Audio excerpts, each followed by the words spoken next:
అందరికీ నమస్కారాలు. ఇవాళ రాష్ట్ర వ్యాప్తంగా అటు కరువుతో ఇటు తుఫానుతో అల్లాడుతున్న బాధిత రైతాంగాన్ని, గ్రామీణ ప్రజలను ఆదుకోవాలని డిమాండ్ చేస్తూ 26 జిల్లాల కలెక్టర్ల కార్యాలయాల దగ్గర కూడా పెద్ద ఎత్తున ధర్నా కార్యక్రమాన్ని చేపట్టారు. ఎందుకంటే తుఫాను వల్ల దాదాపు 11 లక్షల ఎకరాల్లో పంట నష్టం సంభవించిందని చెప్పి మన రాష్ట్ర ప్రభుత్వమే అంగీకరిస్తూ ఉంది. లక్షలాది ఎకరాల్లో పంటలు కోల్పోయి కోట్లాది రూపాయల పెట్టుబడి రైతులందరూ కూడా నష్టపోయారు.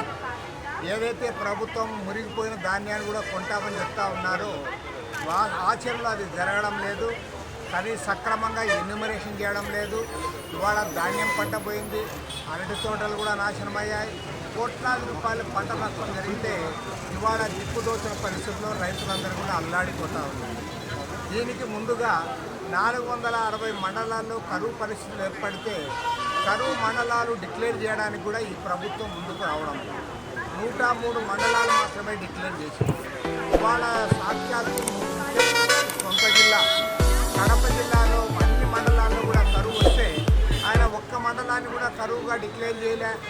నిన్న కడప జిల్లా పరిషత్ సమావేశంలో తెలుగుదేశం ఎమ్మెల్సీ గారు తీర్మానం ప్రవేశపెడితే మొత్తం ఏకగ్రీవంగా తీర్మానం పాస్ అయ్యింది. మరి ముఖ్యమంత్రి జగన్మోహన్ రెడ్డి ఏమైనా సిగ్గుందా అని నేను అడుగుతా ఉన్నా. నువ్వు కరువు వస్తే నీ సొంత జిల్లాలో కరువు వస్తే కూడా నువ్వు మాట్లాడకపోయి ఆ పులివెందులు పోయినావు, కనీసం పంట పొలాలు పరిశీలన చేయలే, రైతులతో మాట్లాడలే. అదేవిధంగా ఇవాళ మన తుఫాను వస్తే పరిశీలనకు పోయావు, పోయి స్టేజ్ మీద నిలబడి మాట్లాడతావు. ఏమన్నా క్రికెట్ చూడడానికి పోయినావా, లేకపోతే ఏమన్నా పంట పొలాలు పరిశీలన చేయడానికి పోయావా అని నేను అడుగుతాను. నీవు ఎలక్షన్లకు ముందు అయితే అధికారం రాకముందు పల్లెల్లో పాదయాత్ర చేసి అందరి నెత్తుల మీద చేతులు పెట్టిన వాడివి ఇవాళ రైతులు ముట్టుకోవడానికి కూడా నీకు మనసు ఒప్పడం లేదా అని నేను అడుగుతాను. సాక్షాత్తు జాయింట్ కలెక్టరు ఆయన కోట్ వేసుకొని ఆయన పంట పొలం చూపిస్తూ ఉంటే వరిగడ్డి ఈయన గారు స్టేజ్ మీద నిలబడి చూస్తూ ఉన్నారు. నీకేమన్నా రైతులంటే ప్రేమ ఉందా?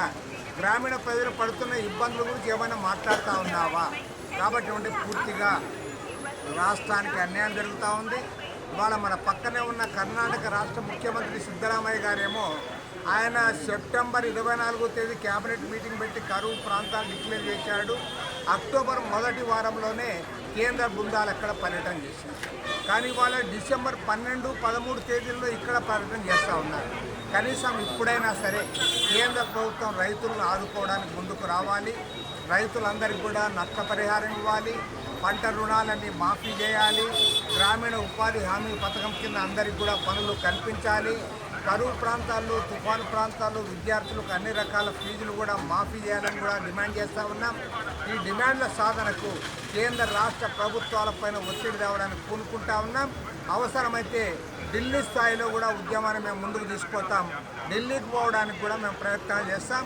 ఏది ఏమైనా సరే గ్రామీణ ప్రాంత రైతుల్ని, పేద ప్రజల్ని ఆదుకోవడానికి ప్రభుత్వాలు ముందుకు రానంత కాలం పోరాటాలే శరణ్యం. ఆ పోరాటాల్లో కలిసికట్టుగా అందరూ కూడా ముందుకు సాగుదామని మనవి చేస్తాం.